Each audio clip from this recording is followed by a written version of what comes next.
પાલનપુર પશ્ચિમ પોલીસે વિદેશી દારૂના મોટા જથ્થા સાથે અમદાવાદની 4 મહિલાઓની ધરપકડ કરી છે।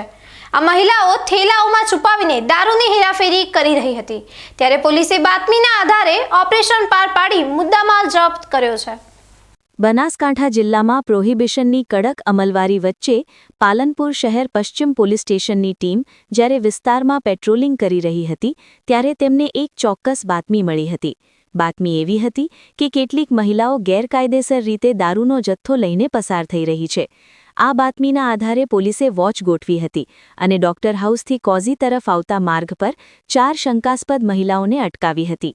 જ્યારે આ મહિલાઓની તલાશી લેવામાં આવી ત્યારે પોલીસ પણ ચોંકી ઉઠી હતી, કારણ કે તેમની પાસે રહેલા 8 જેટલા થેલાઓમાંથી ભારતીય બનાવટના વિદેશી દારૂની નાની મોટી બોટલો અને બિયરનો જથ્થો મળી આવ્યો હતો।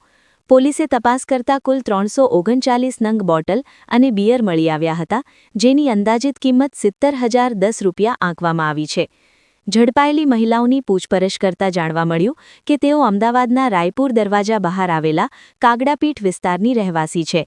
ઝડપાયેલી મહિલાઓમાં સુમિતાબેન, રંજનબેન, રજનીબેન અને ધર્મિષ્ઠાબેનનો સમાવેશ થાય છે। આ મહિલાઓ પરમિટ વગર આટલો મોટો જથ્થો ક્યાંથી લાવી હતી અને પાલનપુરમાં કોને પહોંચાડવાનો હતો તે દિશામાં પોલીસે હવે તપાસ તેજ કરી છે। પોલીસની આ ત્વરિત કાર્યવાહીને પગલે દારૂના બુટલેઘરોમાં ફફડાટ વ્યાપી ગયો છે। સામાન્ય રીતે પુરુષો દારૂની હેરાફેરીમાં પકડાતા હોય છે, પરંતુ અહીં મહિલાઓનો ઉપયોગ કરીને જે રીતે નેટવર્ક ચલાવવામાં આવતું હતું તેનો પોલીસે પર્દાફાશ કર્યો છે। હાલમાં 4 મહિલાઓ વિરુદ્ધ ગુનો નોંધી જેલના સળિયા પાછળ ધકેલી દેવામાં આવી છે અને તેમની સાથે જોડાયેલા અન્ય સાગરીતોની પણ શોધખોળ શરૂ કરવામાં આવી છે। પાલનપુર પોલીસે આ કાર્યવાહી દ્વારા સ્પષ્ટ સંકેત આપ્યો છે કે ગમે તેટલી નવી પદ્ધતિથી દારૂની હેરાફેરી થશે તો પણ ગુનેગારો બચી શકશે નહીં।